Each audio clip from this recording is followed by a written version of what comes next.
Huh. Respected Sri Shashi Tharoor, I have just come across your YouTube channel speech. Better it is said a prayer to the students of WhatsApp University. As per your nomenclature is concerned, regarding some misconception going on in and around the country on the issues of Jawaharlal Nehru. The least of which are as first, Nehru did not confer the Bharat Ratna on himself. Second, the two photographs circulated on Nehruji that he was some sort of inveterate, as per your language is concerned, inveterate public womanizer. Third, Jawaharlal Nehru stole the post of Prime Minister from Sardar Vallabhbhai Patel. Fourth, Nehruji never claimed that the quotation, "I am English by education, Muslim by culture and accidentally Hindu by birth." And fifth, Nehruji never disliked Netaji and never claimed him as a war criminal. And in your view, all these are fake and concocted in your opinion, as far as your opinion. Firstly, I like to remember our constitutional rights as I, being a bona fide citizen of India, can enjoy the right to freedom of speech. Because, this is to say because, yesterday Mr. Arnab Goswami, a reputed journalist of India and world alike, had been brutally attacked by youth congressmen under the instruction of Supreme Command of your party, for which you represent in the parliament. It is undoubtedly unprecedented. Congressmen never bear with the criticism against them, so they become very furious and attacked brutally.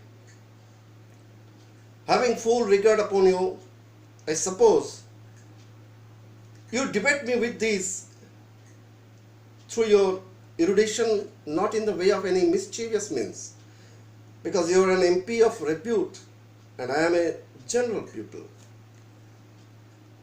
Before analyzing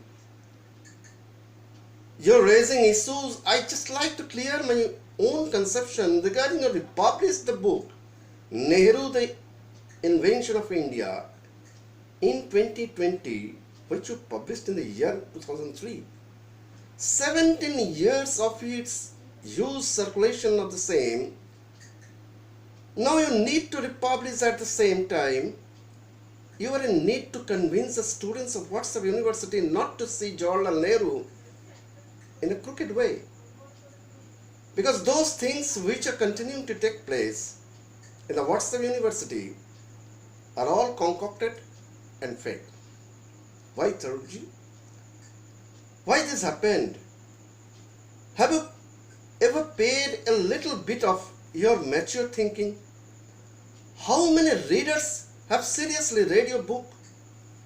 Instead of any one of them would come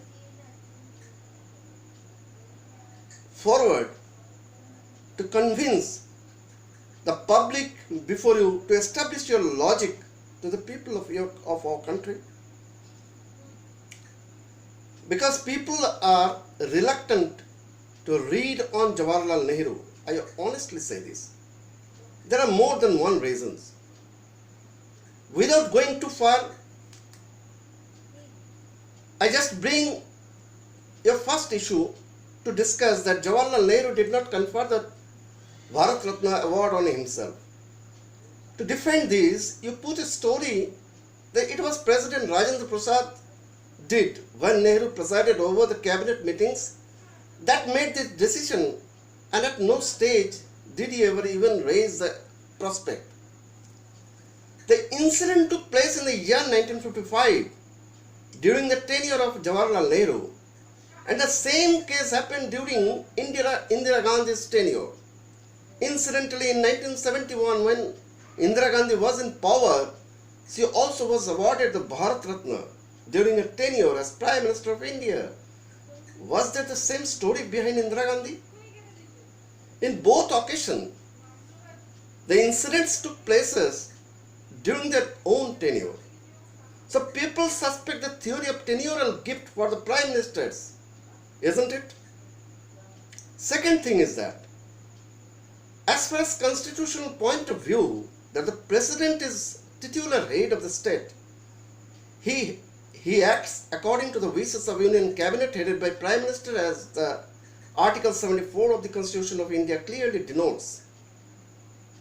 In addition to this, I can say that any governmental award conferment through a specific process, first certain names are put in the official note of a file raised by a specific department for choosing one for the Bharat Ratna to be awarded.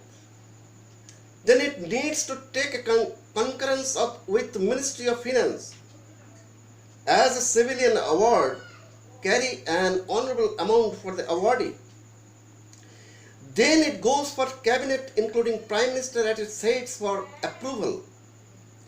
During this process, nowhere president is needed to be present as far as government name is concerned. Finally, it goes to president for sign on the specific notes in the file. There is a long process, not less than 3 months, to take before final signature of honorable president. So Rajendra Prasad's willingness might be diverted if Nehruji wanted. As far as logic is concerned, here in this case, there is no such story is compatible to that incident as made to circulate. The third point is very contradictory to each other. In your fifth issue is that there is no record of Jawaharlal Nehru having described Bose, means Netaji Subhash Chandra Bose, as war criminal. I bring this issue with it in this connection that both the cases have similarities in their nature. In this regard, I put before you a solid reference that Mr. Samlal Jain, who was a long-serving stenographer of Jawaharlal Nehru, who avowed its truthiness. The letter wherein Jawaharlal Nehru claimed Netaji as war criminal, sent it to Clement Attlee, was dictated by Nehru to Jain and typed accordingly on the date of 27 December 1945. Then it sent, whether it was signed or not, that was not looked out for the stenographer. Some important letters is kept in closely guarded secret. In earlier occasion, there is no official record to prove the fact easily, and the latter also, there is unsigned letter cannot be proved as official record. So in both occasions, the incidents are difficult to prove. That is why it is left up to the people of India to take into consideration. Your 5 points are sure to be dismissed by the fact that I can raise, but the fact is that I need one other episode to do in this regard. Please wait till my next episode. Jai Hind.